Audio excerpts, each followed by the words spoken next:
In this video, I'm going to show you how to hide questions in SurveyMonkey step by step. This is really useful when you want to clean up your survey, control what respondents see, or use logic to make certain questions appear only under specific conditions. If you want to make your survey feel more professional and easier to complete, this is a great feature to learn. And before we jump in, make sure to hit like and subscribe for more quick software tutorials just like this one.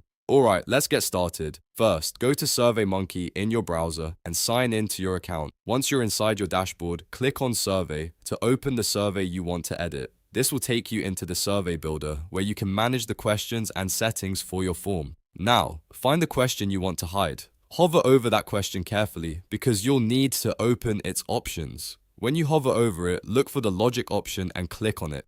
This is where SurveyMonkey lets you set up rules for showing or hiding content based on responses or other conditions. At this point, it's important to know that applying logic may require a paid plan. If you see a message telling you that you need to upgrade the plan to use logic, that means this feature is not available on the free version of SurveyMonkey. So if you're on a free account, you may need to upgrade before you can continue with hiding questions using logic. Once you have access to the logic settings, choose the condition that will hide the question when needed. This could depend on a previous answer, a specific response, or another rule in your survey flow. The idea is to make the question invisible unless the correct conditions are met.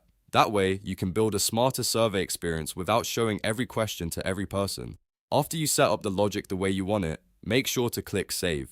Saving is important because it confirms your changes and applies the hide question rule to your survey. If you skip this step, your logic may not be stored properly and the question might still appear when you don't want it to. And that's it.